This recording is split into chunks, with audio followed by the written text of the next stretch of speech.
आओ बच्चों, आज हम सुनाते हैं कुछ चुटकुले कहानियाँ प्यासा कौवा के बारे में। बहुत समय पहले की बात है।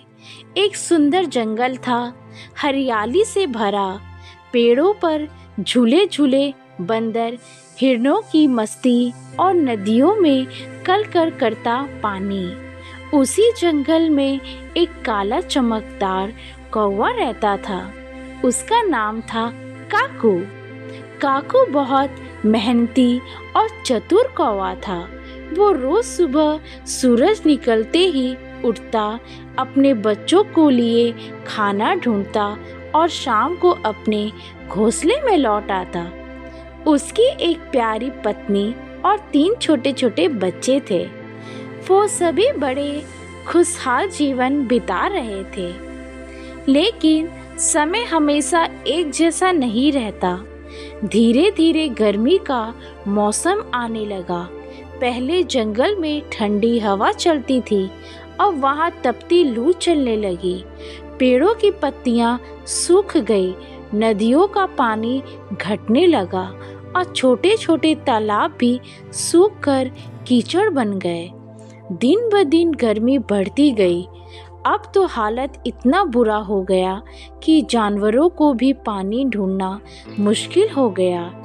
हिरन दूर दूर तक भटकते, बंदर सूखे पेड़ों की डाल पर बैठे प्यास से हांफते।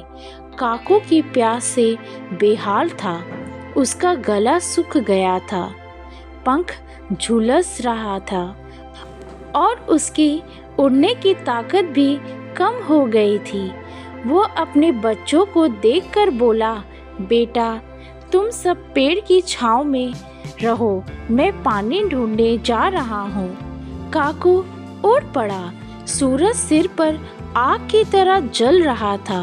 वो एक झील के पास पहुँचा, पर वहाँ तो सब फटी हुई जीवन थी। वो आगे बढ़ा, एक कुएं के पास पहुंचा, लेकिन वहां भी पानी नहीं था। वो थक कर एक पेड़ की डाल पर बैठ गया। उसकी आंखों में आंसू आ गए। काकू ने मन में कहा, हे भगवान, क्या मेरी मेहनत का यही फल है? मेरे बच्चों प्यासे हैं और मैं उनके लिए पानी तक नहीं ला पा रहा।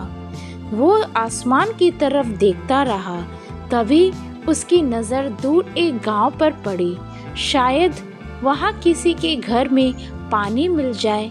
उसने सोचा और उड़ चला। कुछ देर बाद वो गांव पहुंचा। गांव की गलियां गर्मी से चमक रही थी। लोग अपने घरों में छिपे थे। तभी काकू को एक घर के बाहर मिट्टी का पुराना घड़ा दिखा।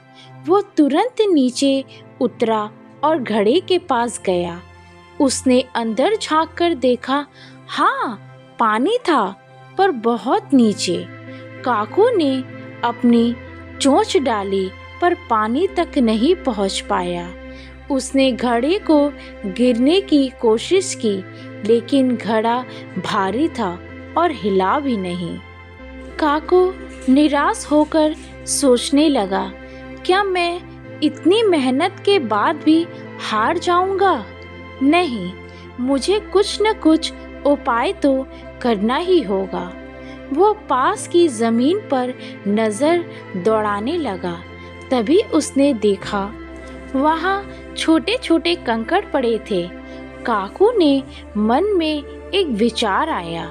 उसने सोचा, अगर मैं ये कंकड़ घड़े में डालूंगा तो पानी ऊपर आ सकता है। उसने तुरंत काम शुरू किया। वो एक एक कंकड़ उठाकर घड़े में डालने लगा। पहले 10 कंकड़ डाले, फिर 20, फिर 30। हर बार पानी थोड़ा ऊपर आता गया। काकू थक गया था, पसीने से भीग चुका था, लेकिन उसने हिम्मत नहीं छोड़ी। वो खुद से कहता जा रहा था, वो थोड़ा और, बस थोड़ा और। धीरे धीरे घड़े में पानी ऊपर तक आ गया। काकू ने झुककर अपनी चोंच डाली और ठंडा मीठा पानी पीने लगा। अरे वाह, क्या सुकून था उस पानी में। उसकी प्यास बुझ गई, उसका मन हल्का हो गया और उसके चेहरे पर खुशी की चमक लौट आई। पानी पीकर उसने आकाश की ओर देखा और बोला, धन्यवाद प्रभु, आपने मेरी बुद्धि को जागृत किया। अगर मैं हार मान लेता तो शायद आज ये पानी न पी पाता। वो अपने बच्चों के पास वापस लौटा और उसने सारी वो बातें बताई। उसके बच्चे खुशी से चहक रहे थे।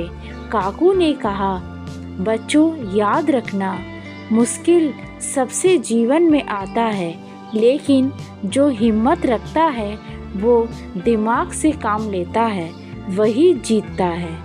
उसी दिन के बाद से काकू जंगल के सब पक्षियों के लिए मिसाल बन गया। सब कहते काकू कौवा ने सिखाया, बुद्धि और धैर्य सबसे बड़ी ताकत है। तो बच्चों, हमें इस कहानी से ये शिक्षा प्राप्त होती है कि मुश्किल समय में हिम्मत मत हारो। समय का हल हमेशा दिमाग से निकालता है, ताकत से नहीं। धैर्य और लगन से हर असंभव काम भी संभव हो जाता है। बुद्धिमान वही है जो परिस्थिति के समान काम करे। धन्यवाद।